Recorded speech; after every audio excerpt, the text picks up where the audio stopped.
I'm Luke Bett, and you're about to watch the Kiwi F.O.R.T podcast at Digital Nations. I've got with me today Mike Reed, the producer at Crytek.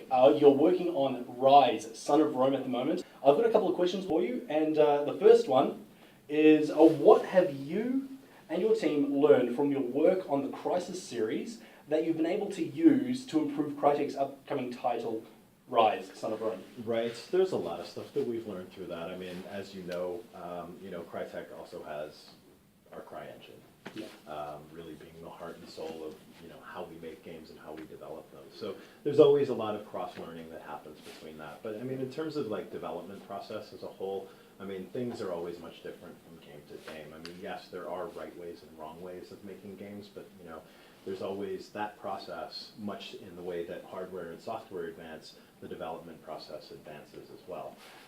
And it's especially challenging when you're making a new IP. So you're building something from the ground up. With Crisis, been in development for, the first game came out in 2007. We've put out the final installment of the trilogy earlier this year. So, I mean, we knew where we were at with that, but this is building a whole new universe, a whole new set of characters. So, I mean, there's definitely things to be learned with shared technologies, shared ideas on development process and how we kind of finalize and get into the end of the game. But it's, there's such a large number of things, and some things cross over and some things don't. You've mentioned in previous interviews about testing the waters in different genres other than first-person shooter. Are you referring to the fact that Ryse, Son of Rome is more of a third-person action title, or does Crytek have other experiences in mind? So it really more in a third-person melee action game. I mean, it's something we've never done before. I mean, we've been really good at developing first-person games and first-person mechanics and making things look, very pretty. But bringing this in and developing something new is really a whole new thing. Is a whole new thing for us. What is Ryse, Son of Rome, and why would people want to pick it up with the release of Xbox One? Right, so Ryse, Son of Rome is a cinematic action-adventure game. Mm-hmm. It's set in a fictional era in Rome. There's a single-player element and a multiplayer element to it as well. In the single-player side, you play a character by the name of Marius Titus, and Marius is, in the Roman military, sort of following in his father's footsteps, and that we take you on that journey of a small portion of his life from Rome to the farthest reaches of Britannia. Mm-hmm. So for the multiplayer, really not connected to the single player, more of a separate element set in the Colosseum. So we have what's called tile sets. Some may call them maps. The reason we call them tile sets is because the tiles shift and change as the game is being played. So, you may have, and if you go out on the floor and play this, a number of times, it's going to be different each time you play it. And especially with what comes up and the challenges that you have and where the tiles are placed and the different elements that come out of it. So there's a lot of things in this game. I think there's a lot of pieces. I think there's something for everybody in this game, whether it be, if you're a fan of story and cinematics, if you're a fan of like melee action games, if you're a fan of like co-op modes and something a little bit different, then there's something for everybody in there. When playing it on the show floor earlier today, I noticed when the partner that I was playing with, when he went down, I would run over to him. It would pop up with the hit A to revive player, but all I would do is bring up the shield. Is that locking on, or I wasn't close enough? Providing the prompt came up. I mean, there's still some final work that's being done in terms of the collision and the detection when it comes to that.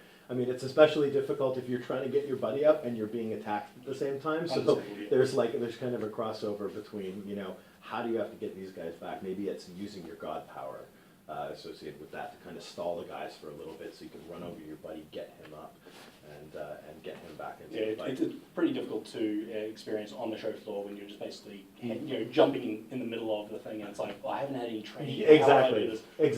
It'll be a lot easier once people get. And there's a lot more depth and button presses than people think there is in this. I mean, it's not just I'm going to press X and I'm going to get through this entire game. But it's getting that flow of combat. It's knowing what's going on around you and how to sort of react to those situations. I noticed that it requires a lot of timing. Yes. It's like you've got to hit it at the right time. Block at the right time. It's not really block. It's deflect at the right time. So that's kind of an interesting sort of thing. Now, you mentioned that this is a fictitious Rome. Can we expect to play a part in historical battles like the war with the Pantheon Empire or the events like the Great Fire of Rome? No, not at all. I mean, I can't go into details on the characters other than, you know, what we've talked about with Marius. We've shown a few other ones like Vitalian, and I think we've talked a little bit about Nero and some other different elements and stuff in there. But originally we were trying to go for a real historical take on it, and because the fun factor really doesn't really work out that well in terms of how you play something out historically, Sure. and then you know, where we wanted to potentially take the Ryse franchise in the future into different elements. It allows us for a lot of flexibility. There's names that people are going to recognize in the game for sure, but we've really done our own fictional take on the game, on the story specifically and where it's gone. There are historical elements, like you're going to see things like, you know, from the architecture to the combat moves. I mean, we had historians take some of the guys to Rome and show them around the Forum and Colosseum and sort of explain that in great detail.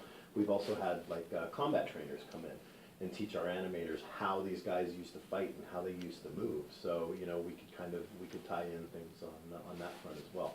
So there's definitely elements that are historically accurate, but there's some mishmash of elements from various different time periods that we've brought into our own universe. To create an entertaining, fictitious, Yes. ancient Rome. Mm-hmm. Very good. So at the moment, Ryse, Son of Rome's main protagonist, Marius Titus, who you mentioned, he seems to just be another Roman soldier.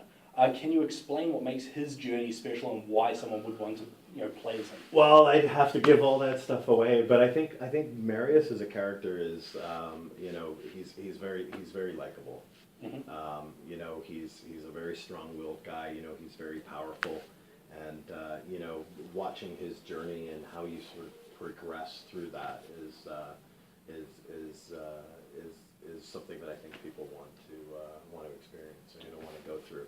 So without giving too much of the story away, which is what I need to catch myself on, Sure. he's you know, we'll be revealing more about where things are going And some of the elements. I think I've seen some, like, there's mystical elements and things like that. There are some mystical things in there, yes, some very mystical things. Yes. Yeah, you mentioned god powers in the multiplayer. Yeah, well, there's the god powers in the multiplayer. You know, those are a little bit different. It's kind of how we broke up some of the systems that we had in single player and kind of converting those over to more of a co-op multiplayer. So there will be god powers in the single player. Not necessarily. There is something similar to a god power in the single player. We've sort of talked about it lightly. It's called focus. Okay. In multiplayer, you have multiple abilities. You know, depending on the god that you choose, from, you know, slowing down time to lightning storms to firestorms to various things like that. But we have something in single player we call focus, which we'll elaborate on pretty soon. Awesome. So can you elaborate on why there's been no real story trailers yet on who Marius Titus is in order to help us, you know, relate to him? Those are coming. Oh, brilliant. Those are coming. We have some various elements that are, of course, being worked on. I mean, you know, being a cinematic action adventure game, I mean, it is story heavy, but we don't want to go, okay, here's the whole story from start to finish. But there are some elements that you know, we'll be depicting that leading up to the launch of the game. So already there's currently an online interactive comic book called Ryse, Sword of Damocles. It's available free on the website. Anyone can go along and check it out. So who is Damocles, and how could his story impact the one we're going to be playing through in the main campaign? So we actually showed a video of the story of Damocles at Comic-Con earlier this year, and I believe that you know, there's going to be a video released of that relatively soon. So, you know, Damocles is kind of a mystery, and, you know, people can make their own assumptions of sort of who he is and what he's all about. But it's actually one of my favorite cinematic pieces in the game. Brilliant. But we'll be releasing more along those lines fairly soon. Awesome. So if you read through the Ryse online comic, you can collect bags of coins that can be used in the released game.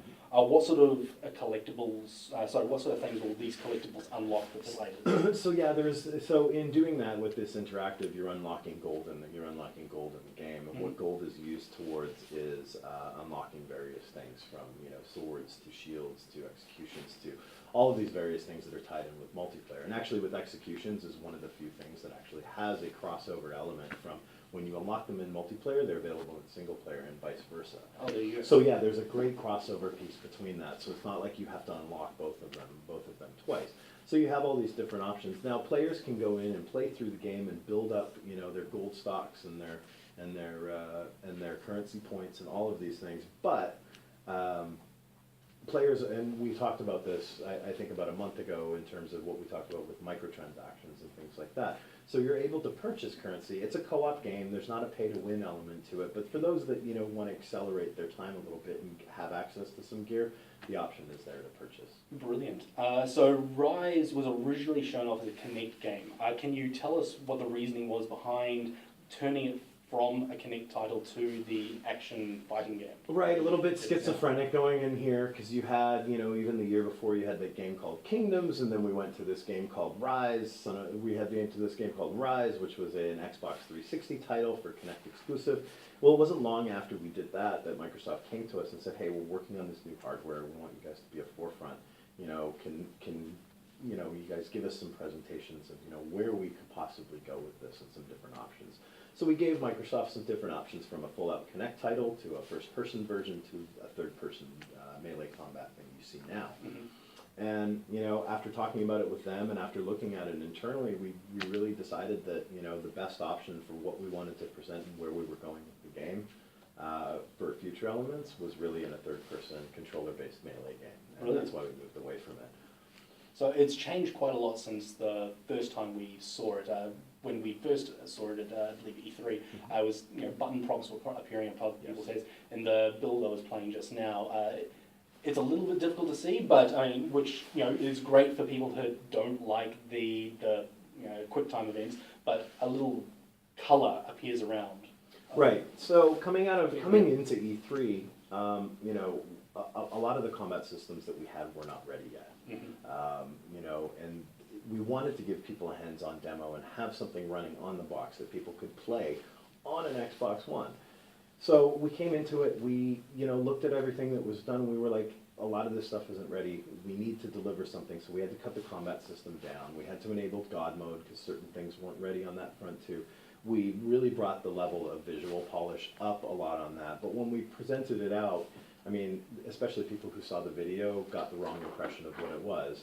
It was press X to win, it was nothing but quick time events, which we knew really wasn't the case. Sure. But, you know, without anything to really show outwards and explain that, you know, it really didn't have an opportunity to do so. So coming into Gamescom, we wanted to expand out on the combat systems and show a lot more of that. There's a smart glass app that's Yes. going to be coming for it. What are the features and benefits that will make Ryse so much more impactful? Right, so the smart glass element, I mean, from those who have played around with the Xbox 360 version of smart glass, I mean, it's a really interesting piece and it could be taken a lot further.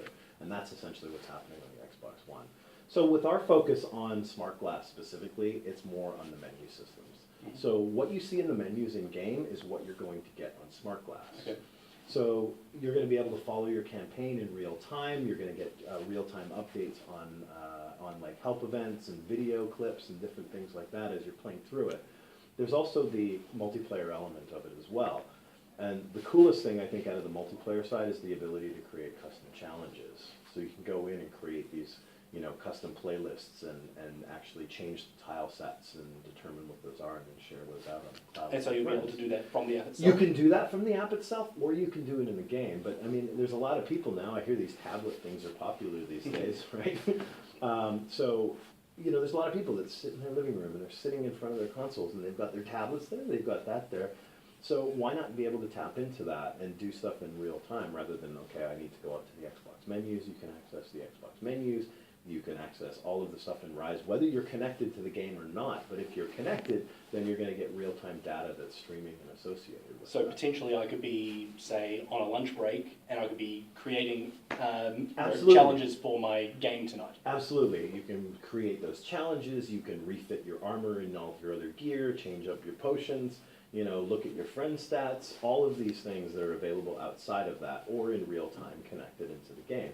Or, you know, whatever you want to have tied together into that whole package. It's really, an extension of what you find in that menu system to be able to access that off of a tablet without having to scroll through stuff. Well, thank you very much, Mike. It's been a pleasure talking with you. Great. Hey, listen, I can't wait to play Ryse Son of Rome when it gets released later this year, exclusively for the Xbox One on November 22nd.